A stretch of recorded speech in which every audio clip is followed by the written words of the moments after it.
Given the way everything is right now, I didn't really know how to start this video. Quite candidly, this is the second attempt I've made. I recorded a video kind of something like this on Monday, and there was something I guess didn't quite keep getting to publishing it, and kept putting it off, and there wasn't the time, and life happened. And actually now, with hindsight, or you could say, thank you God, I'm glad that I didn't get that video published, because the content of the basic underlying thing of Monday's video is still solid. I'm going to share that with you in a minute. But the tone of it, depending upon how you are today, what kind of day you're having, would potentially have come across as a bit too sort of Pollyanna and everything's hooray and brilliant. Because on Monday was great. I had a really good day Monday. It was the first day with the children home and it felt okay. And then we went into lockdown and Tuesday was not a fun day. Tuesday felt really difficult. And I've been reflecting then on the fact that, there are going to be good days and bad days. We're in this state of angst, but it's like a long-term state of angst. Having these conversations with different people, the reminders that we're having to find a new normal. And at the same time, everything's changed, everything's stopped, and yet nothing's stopped. And high levels of anxiety going on day after day after day. It's not good for our bodies. And how do we deal with all of that? And how do we do life when all this is going on? And at the same time, I'm also really conscious of the fact that I am in a privileged position. I work from home anyway. My children are old enough that 2 out of 3 of them have been given a little bit of schoolwork to do, but they're old enough they can get on with it. And yet still there's that period of adjustment. And, there'll be times when we lose the plot with each other. Quite candidly, I lost the plot on Tuesday. Can't even remember what caused it now, but I did. Just in case you were ever under the illusion that, Elle's always cheerful all the time. I've told you before, anyone who tells you they're happy all of the time is either lying to themselves or you or both, or they're on something. We all have good days and bad days and, great moments in otherwise terrible days and, troubling moments in otherwise good days and somewhere in between. So, but I am aware of the fact that I am in a privileged position because I already work from home. I am a complete tech geek, so bringing this stuff online isn't new to me. At the same time, my husband works in one of those, in a role, he's in the police. So we haven't got to worry about, oh golly, losing jobs and stuff, unless he does something stupid like, I don't know, drive a police car into a wall or something. But he doesn't drive police cars all that often, he's in the office. But anyway, just became very aware of that sense of privilege. And not everybody, like lots of people are really worried. They're either worried about their own health, they're worried about the health of people they care about, they're worried about jobs, hours being cut, self-employed people. I've said this a number of times this week, and I really hope that our UK government and governments across the world do stuff to help the self-employed people, because not everybody can do their work right now. And so trying to balance this feeling of, okay, I have a message I want to share with you, which was Monday's video, and some encouragement to share with you, which was Monday's video. Trying to balance that with this sense of, yeah, but somebody watching this might be having a really, really difficult day and they don't know how they're going to cope next week and the week after. And if this goes on for 6 weeks, their business might close. And how do you balance those two pieces? And ultimately, the conclusion I came to is there isn't any right or wrong answer to this. There is no way to balance it. It's this and it's this. And that sort of juxtaposition, sometimes it's uncomfortable. And we're all having to get used to those feelings of uncomfortable right now. Some of it's in ways that we've never really had to do before. I mean, most people, there are some people who are around it, because I've heard comparisons that this is kind of like World War II in terms of global upsettingness. Of course, we've got to recognise the fact as well that yes, there are measures we can put in place to protect our loved ones. We're not having to wave off people to the front line. So at the same time, I feel incredibly thankful for us as a world that this is what we're dealing with and not another world war. But in terms of globalness, that's the comparison that's being made in some quarters. And most people alive today weren't alive during World War II. This is a completely new experience for us. I'd like to think that my generation are pretty good at kind of being resilient.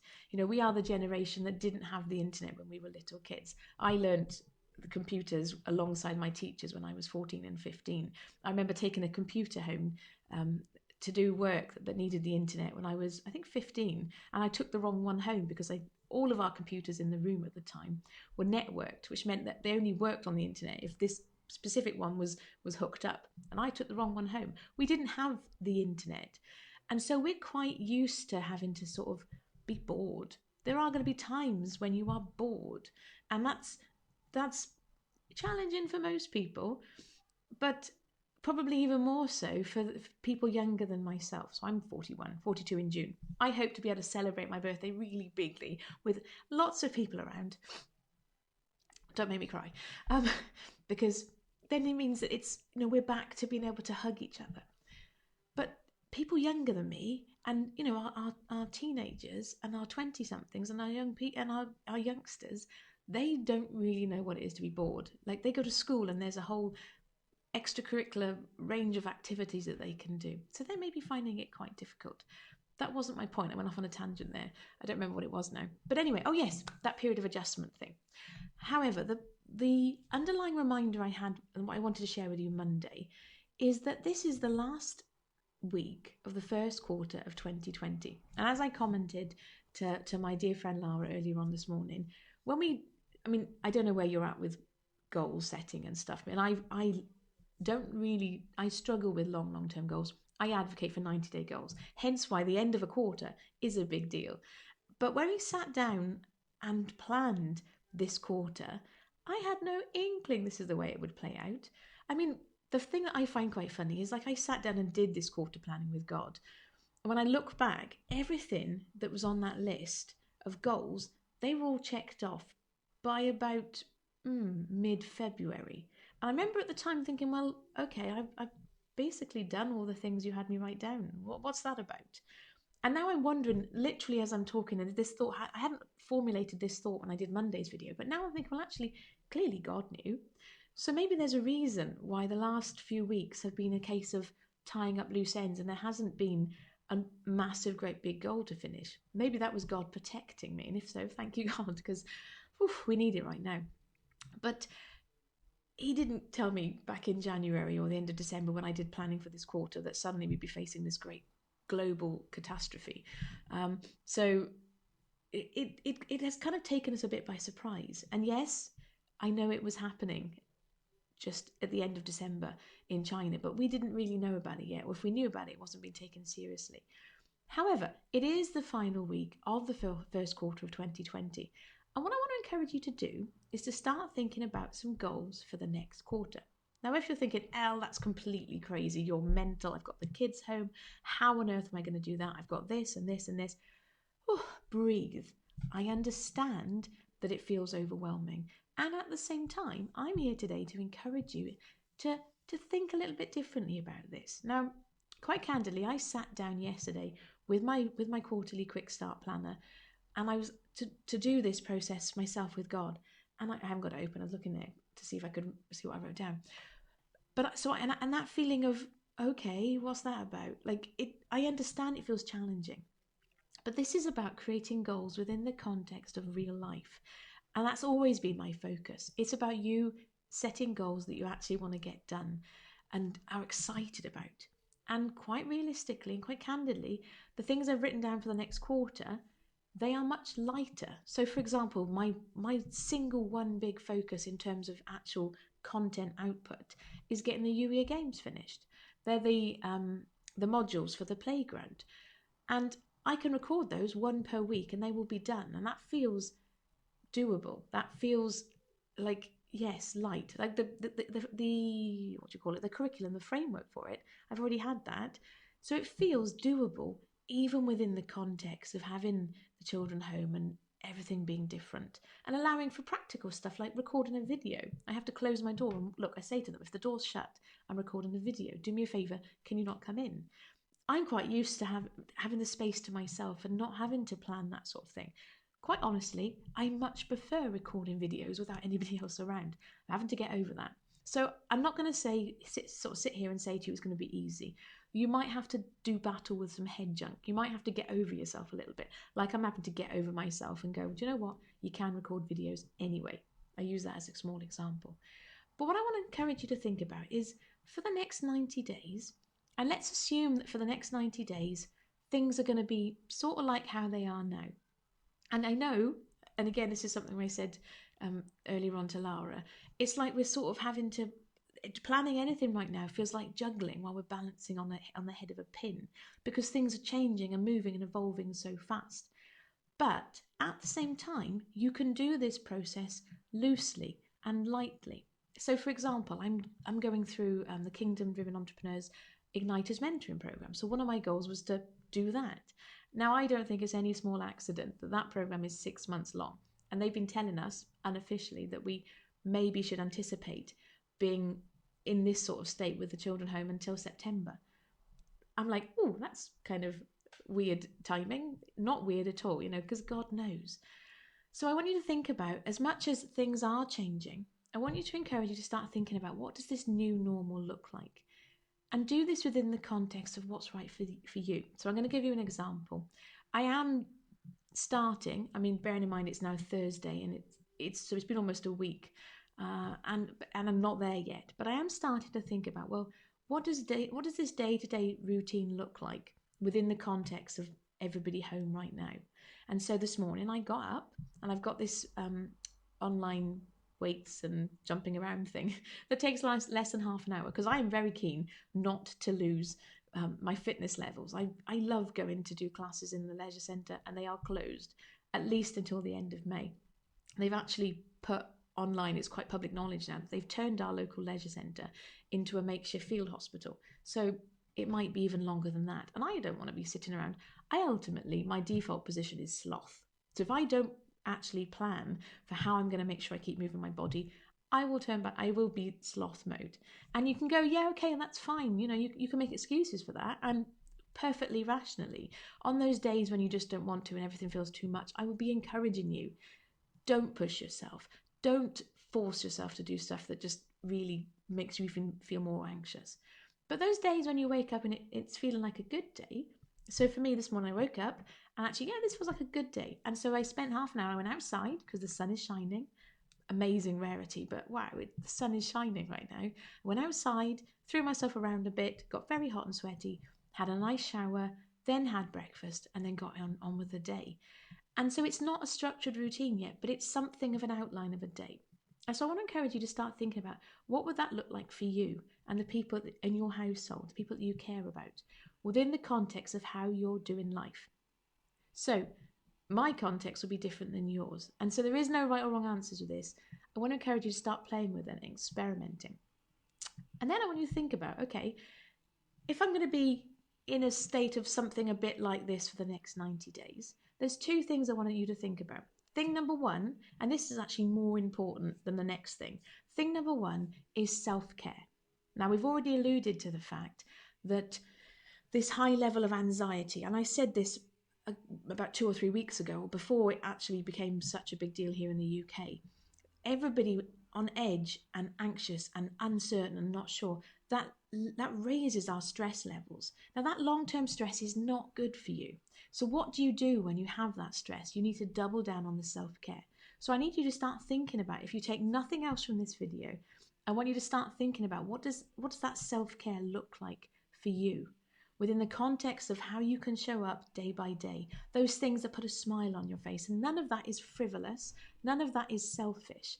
If you want to have a bath every evening, and you can within the context of you being you, because if you've got small children at home, maybe you can't have a bath every single day. But if that's something that is possible for you and it helps you to relax, do it, schedule it, plan it, allow that to be part of your self-care. I use that as an example. Whatever that looks like, but I want you to start thinking about that right now. Start planning for that. Ideally, we should have been planning for that self-care piece about a month ago.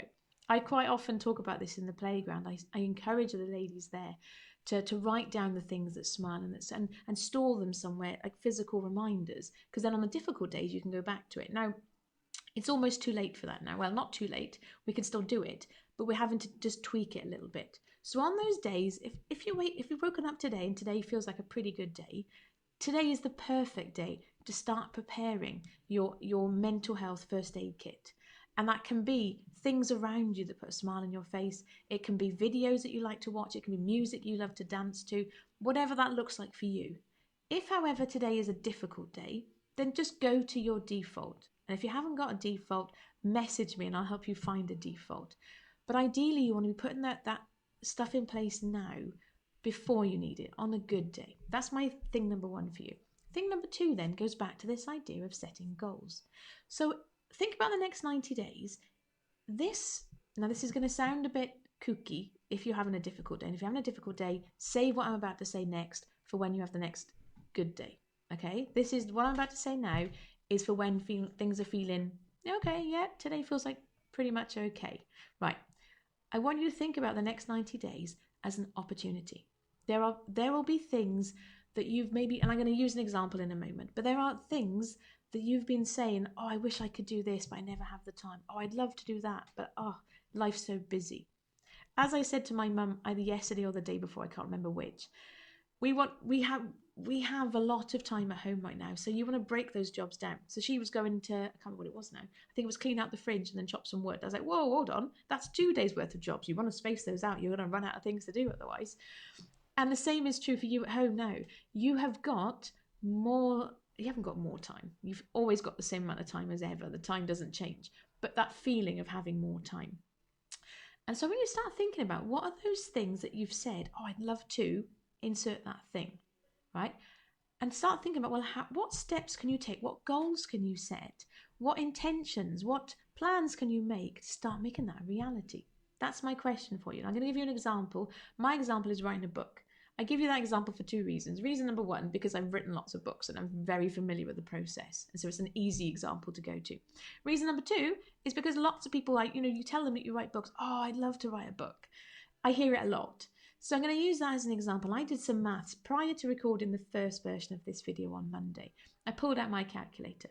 If you were to write just 200 words every single day for the next 2 quarters, because we're going to be having this conversation about 90 days time, and I suspect we might still be in this for some of us, particularly those of us with school-age children, we might still be at home playing it at day-to-day new normal. So if you were to write 200 words, just 200 words every single day for the next 180 days, you will have a 45,000 word manuscript. Now, given that NaNoWriMo, those of you who don't know what that is, it's National Novel Writing Month. It happens in November. The benchmark for a novel, they say, is 50,000 words. Now, some novels are longer, okay, some are shorter. My Charlie Diamond series were about 64,000 words. So it's not quite a novel, but it's a really great big chunk of it.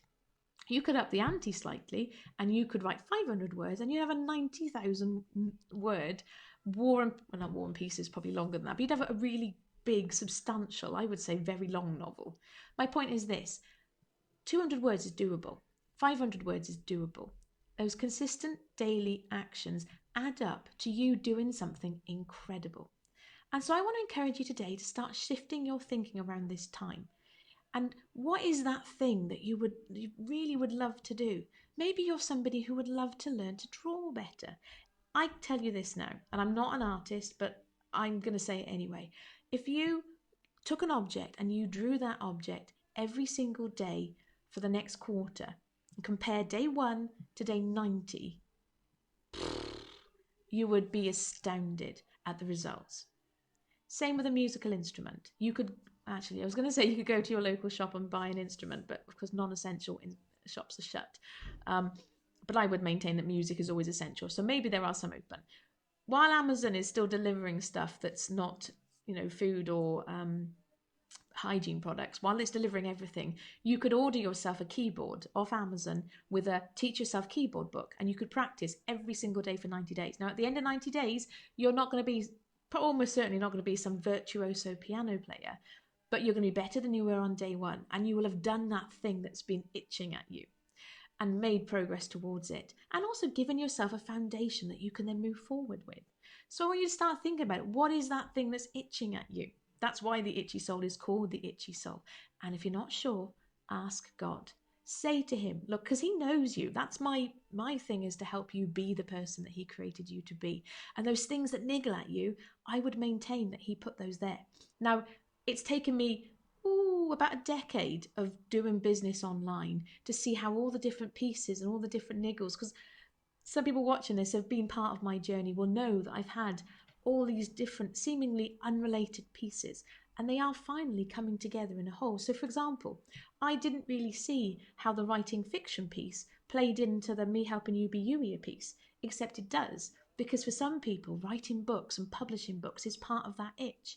And so part of my longer term goals is I've already got a publishing company which I set up to publish my own books. But part of my longer term goals is to actually help other Jesus geeks publish books. And it's because of the process I've gone through and the learning I did by writing my own books that I am established and can do that for other people. But it took me a long time to work out how all those fragments all fitted together. But even when you don't know how they fit together, God knows it's not an accident. So those things that niggle at you, those things that itch at you, now is the perfect time for you to start scratching that itch, having those conversations with God and saying, look, what is this thing we're going to do together? I would also offer you an invitation as well, because it would be remiss of me if I didn't. If you are somebody who would love to do this in community, and I would maintain that everybody does this better in community, but if you've heard me mention before about the Itchy Soul Playground, now is your perfect opportunity to join us. I got distracted then, sorry. Somebody's walking above upstairs very loudly, and I don't know if that'll pick up on the video, but whatever. This is about doing life within the context of real life, and you will do better in community. And so I would encourage you to go to itchysoul.co/join. And I can never remember whether my / is that way or that way. I think it's probably that way because the camera goes back to front. It doesn't matter. itchysoul.co/join. Membership is, I could say membership is now open and be all like, woohoo about it. Membership's always open. I'm just mentioning it now as a reminder to you because this could be the perfect opportunity for you to do this work. And no, okay, it won't be for everybody. If you're somebody who's like, yeah, Elle, I really like you, you're cool and all the rest of it, I'm not really a Jesus geek, I don't do that stuff, that's fine. Please still go and think about A, the self-care, and B, and he said two, how you can use the next 90 days to scratch those itches. But if you're somebody who does love Jesus, if you're somebody who would love support and encouragement with the mental health while getting stuff done, while allowing you to practice being the person that God created you to be, the Itchy Soul Playground is for you. And God, and I think I've mentioned this, I'm sure I've mentioned this before, but a number of weeks ago, God said to me, make it pay what you want. So if you're somebody who would love to join us, there is no reason why you cannot. There's a button set up for you to join for £1 per month. And you can come for a month, you can come for 6 months, you can play with it, and if you're not sure, you can leave and there'll be no hard feelings. And don't be embarrassed about using the £1 a month button. If that's what you want to pay right now, I get it that right now finances are difficult and people have joined at various pricing models. So there is no judgment. You get access to everything and nobody knows what anybody else is paying. Everybody's just welcomed with great big open arms and a gift train. Or GIF train, depending on whether you're a GIF or a GIF person. Oh, I should say, if you're somebody who really does not like GIFs or GIFs, depending on which one you want to call it, please don't join. Genuinely, we are addicted to them. No, I'm kidding. You can join really, but just be warned. But most importantly, I just want to encourage you, hopefully be of some encouragement to you, that yes, there are going to be days over the next little while that feel difficult.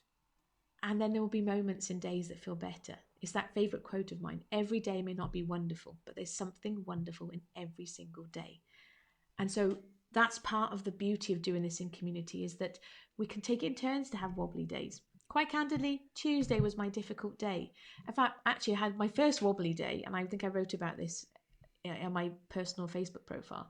Thursday last week was my first wobbly day. And I love the fact that on Friday, when we had what we call our praise report, so every Friday we celebrate those things we're thankful for, the list of things that the ladies were thankful for was the longest it has ever been. And it personally gave me such a lift. So if you're watching this and you are in the playground, I just want to thank you. I'm sure I said thank you already, but over there. But just know publicly that the lift that you personally gave me on that Friday, it honestly, because that day for me was a difficult day. And I had another wobble on Tuesday, and I'll probably have another wobble again in another couple of days. But we can take it in turns to have those wobbles. Please don't think that it's just you. You are not alone. You are not the only person who has moments in days and days where things all feels too much. We are surrounded by people who are really struggling to be human right now. Being human right now is a challenge. Let's be honest. We are experiencing something, and I don't want to use this word because it's been used a lot, but I'm going to use it anyway, unprecedented. I have never experienced something like this before. I know there was the SARS in 2008 or 2009, but quite candidly, from my part of the world, that was over there somewhere, you know? And so it didn't really impact the whole world in the way that this has. So, first of all, if today is a difficult day for you and if you've got nobody else to reach out to, then please reach out to me. Okay? Reach out to somebody. I will send you a hug. I will send you some randomly named nonsense to put a smile in your face. That's what that mental health first aid piece is about. Putting those practices in place for the difficult days so it can lift you. And then when you have a bit of a better day, because you will have better days, when you're having a bit of a better day, start thinking about this next 90 days.